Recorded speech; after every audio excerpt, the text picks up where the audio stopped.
یسوع ناصری کے نام میں ایک دفعہ پھر آپ سب کی سلامتی ہو۔ آج کا روز، آج کی گھڑی جس میں ہم اس کے حضور جمع ہیں، ہم اس کا شکر کرتے ہیں۔ خداوند کی تعریف ہو آپ سب کے لیے، آپ کی موجودگی کے لیے۔ خداوند جو ساری عزت، ستائش، حشمت، بزرگی اور تعریف کے لائق ہے، وہی ہم سب کو لیڈ کرے، گائیڈ کرے اور آگے لے کر چلے۔ ہم اس کا شکر کرتے ہیں، اس نے ہمیں سنبھال رکھا ہے۔ آئیے آج یہ سیکنڈ لاسٹ جو ہے وہ ہمارا سرمن ہے غزل کی کتاب پر، اور میں آپ کا سب کا جو ہے بہت شکر گزار ہوں۔ آپ بڑی باقاعدگی سے اور بڑی فکر سے جڑتے ہیں، اس سے میری بھی حوصلہ افزائی ہوتی رہتی ہے کہ میں اس پر جو ہے وہ تیاری کر سکوں، اور یہ فضل صرف خداوند کے سبب سے ہے۔ اس میں ہم میں سے کسی کی کوئی ایسی لیاقت، کوئی ایسی بات نہیں ہے جس کو ہم جو ہے وہ کریڈٹ دیں یا کہیں کہ اس سبب سے یہ ہوا ہے۔ ان ساری باتوں کا جلال، انعام، کریڈٹ خداوند یسوع مسیح کو ملے۔ غزل کی کتاب اس کا 7واں باب، غزل اور غزلات کی کتاب کے 7ویں باب میں سے آج ہم یہ حوالہ جو ہے وہ پڑھیں گے اور آگے چلیں گے۔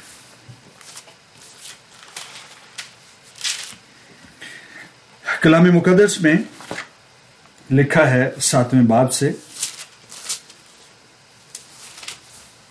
اے امیر زادی تیرے پاؤں جوتیوں میں کیسے خوبصورت ہے۔ اے امیر زادی تیرے پاؤں جوتیوں میں کیسے خوبصورت ہیں۔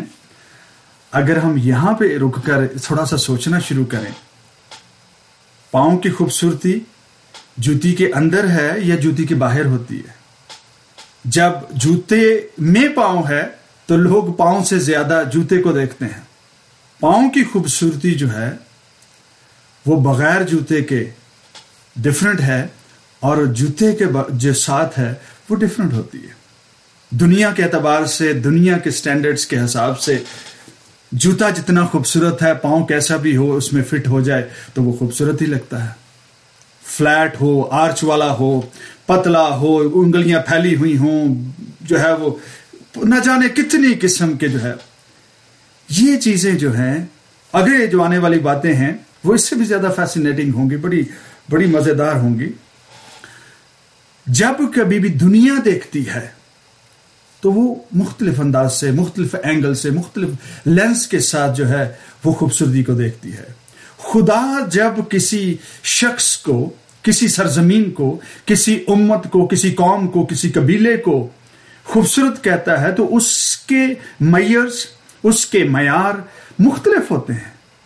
تیرے اے امیر زادی، امیر زادی کا ٹائٹل جو ہے، پہلی بات تو یہ ہے کہ امیر زادی جو ہے وہ کہنا ایک جو ہے وہ ایک ٹائٹل ہے۔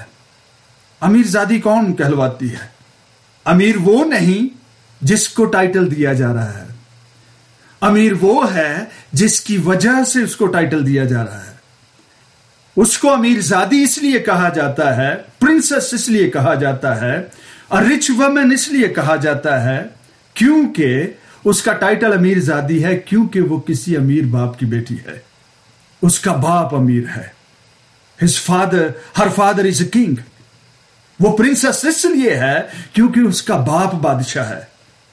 اور اگر ڈاٹر آف دا رچ مین یا ڈاٹر آف دا کنگ جو ہے اس کو امیر زادی کہا جا رہا ہے، تو پھر خوبی جو ہے وہ اس کے باپ میں ہے، خوبی اس میں نہیں ہے، خوبی ہم میں نہیں ہے، خوبی کلیسیا میں نہیں ہے، خوبی جو ہے وہ کوئی بھی کسی قسم کی بنی اسرائیل میں نہیں ہے، خوبی ہمارے خداوند میں ہے، جس کے ساتھ ہماری مناسبت ہونے کے سبب سے، جس کے ساتھ ہم جڑے ہونے کے سبب سے، رشتہ داری کے سبب سے ہماری پہچان ہوتی ہے کہ ہم امیر زادے ہیں، امیر زادیاں ہیں، ہم پرنس ہیں یا پرنسس ہیں، ہم جو کچھ بھی اپنے آپ کو کہتے ہیں، ڈاٹرز آف دا کنگ کہتے ہیں۔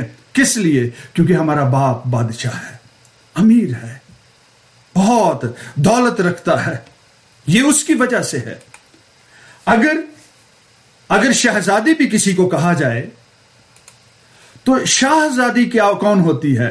جو شاہ کی بیٹی ہو، جو بادشاہ کی بیٹی ہو،